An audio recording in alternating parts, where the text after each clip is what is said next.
we've got UFC 271 coming up very soon, haven't we? Adesanya Whittaker 2, which would be fantastic. Covington and Masvidal. Now, I've been reading a lot of people are saying Masvidal won't be able to beat Covington after his showing against fucking hell, it's gone. It's gone, Chris.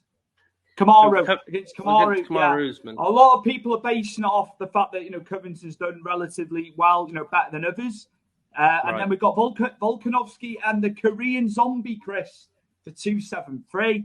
And then Charles Oliveira and Gaethje. It's only been announced in the last day or so, isn't it? Last 24 hours, I think, yeah.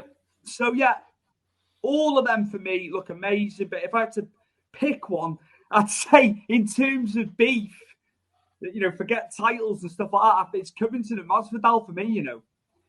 Yeah, all of them, because we've been waiting for it, haven't we, for quite a while. Former campmates, former teammates. They were busy mates, and they've had there's been the fallout, Chris. So yeah, I'm going for UFC 272 is the most, you know, one I'm looking forward to. I'm very disappointed this wasn't an Ultimate Fighter, Stuart. These two are coaches. Why not? Why not? Like, it gives you that story arc aside from the fighters, doesn't it? Who were in the show trying to win it. I think Dana White alluded to something about timings. They couldn't get the timings for them to do it. But you know what? If you wanted to sell Ultimate Fighter a second time round from its return, this would have been it. Covington and Masvidal. I know they're looking at Pena and Nunes as the coaches for the next series, which, you know, it might be okay. But I don't think they sell well, to be honest with you. I think Covington and Masvidal sell perfectly. And you don't really need to give them a push, really, you know, to have an argument or kick off each other on screen. So that would have been a brilliant watch, but unfortunately we're not getting that.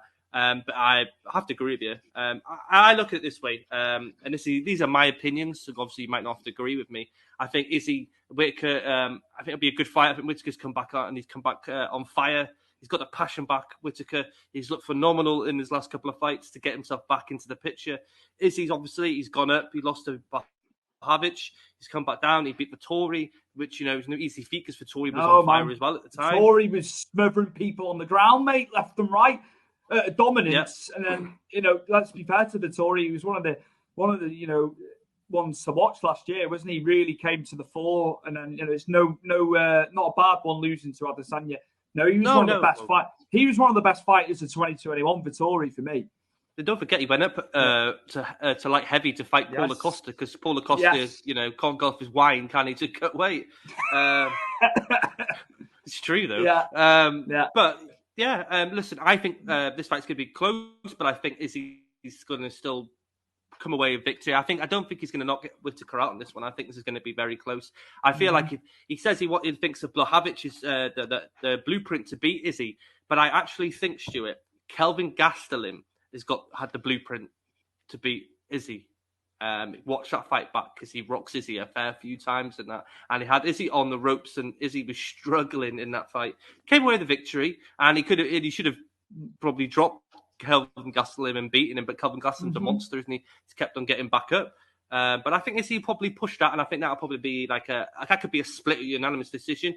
You say about Covington and Masvidal, I think Covington's is going to wet blanket him completely. I just think Covington is the next best after Usman in that division. Okay, obviously, I know we've got Khamzat Chimaev coming up, and him and Gilbert Burns are rumoured to be getting put together, which is a good contest to see where is Chimaev the real deal. But yeah, I think Covington's going to beat Masvidal. I don't know how Masvidal's going to react after being knocked out by Usman. You know what I mean? Can change a man. Volkanovski versus Korean Zombie. Very disappointed this is not Max Holloway. No, man. It's a shame. It's a shame, because Max has been really good, hasn't he? Off the back of losing to Volkanovski. He's looked like one of the best he's looked in years. Yeah, and don't forget, his fight a few months ago against Yair Rodriguez was absolutely amazing. And they're both so technical on standing up. You know, one's very good at boxing, an elite boxer, and Yair's an elite kicker. And it just showed in that fight, you know. Very disappointed Max obviously got injured. I know that Gigi Klingadze, who obviously fought the other week, Stuart, before we've come back, had an absolutely banging fight with Calvin Kattar. He obviously chimed in and laughed at this fight, but obviously laughs back at Giga now because he lost against Calvin Kattar. Hats off to Calvin Kattar, Stuart, because he was absolutely phenomenal that one. He stopped the kickboxing. You know, Chikadze was a world-class kickboxer before coming into the promotion, and he backed him. He kept him going backwards, didn't he? perfect tactics from Gaethje. Yeah, I think Volkanovski quite handily beats Korean Zombie. Korean Zombie's looked very good coming back after an injury. He's been off a couple of good victories. I just think Volkanovski's too much for Korean Zombie. But, hopefully we'll get Max and Volkanovski set some point this year. But I heard that Max's injury is quite a bad one. So he could be out for quite a significant amount of time himself. But maybe we could see Volkanovski, if he beats Korean Zombie, maybe go up a division. We spoke about this in this last fight. Maybe take a dip in that pond, the weight above you. See how you can do that. I think he's short, but he's just so powerful. I think he'd be a hit up there. I totally agree. I really do. I don't think it matters about him being like shorter. He's like a Mack truck for his size. Oh yeah. But there's possibilities in that, maybe Calvin Kate could get a title shot after shutting down Gladzy that way, But then we got Arnold Allen in that division as well, Stuart, and he's been obviously matched with Dan Hooker. Co-main event at London. It just makes you think you want to be there in person, but like tickets are going to be going like hotcakes, and then you're going to be getting charged maybe 2, 3 times, 4 times as much on the second-hand market, if you will, on the resale market. But yeah, Chris Oliveira. Obviously, lightweight champion against Gaethje, where Gaethje's been fantastic. I think, does he pose a bigger threat than Poirier did to Oliveira in your mind in striking terms? The leg kicks is what I think is what people don't really look at when I know a few people do, but they always talk about Gaethje's the chin and his striking. It's his leg kicks that are killers, Stuart. People sleep on Justin Gaethje's leg kicks. And Justin Gaethje's the one that really masterminded the calf kick, really, in the UFC, that people sort of took notice of it. He whips the kicks, but he whips them so close to you.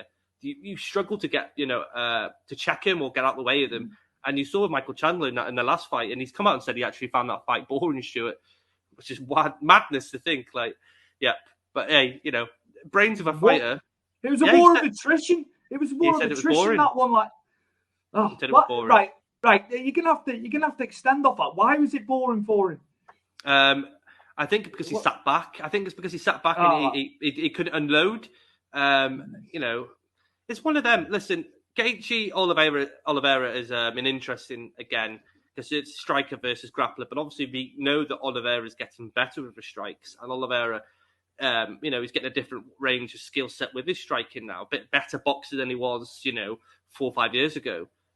But this is going to go to the ground, and I'm telling you this now. Oliveira is going to submit Gaethje. He can't get caught though, because I think Oliveira's got that chin that does get caught, and he does get put on his back. And I do think Gaethje. I just think this is going one way, and I think it'll be close to begin with, but I think Oliveira will sort of break away, and I think he'll submit Gaethje. Have any comments on this? Have people been picking what they want to see? Have you had anything? We had Rom, actually. Rommel has just put one out here. UFC 272 is the most intriguing of them all. So yeah, he's going with out of all 4, which is madness when you've got 3 title fights. But the beef, we've seen it time and time again. Sometimes beef and all the stuff outside of the cage makes them more people want to watch, don't they? It doesn't necessarily mean because it's a title fight you want to see it more. You're going to love the co-main event, Stuart, if it gets booked. Right.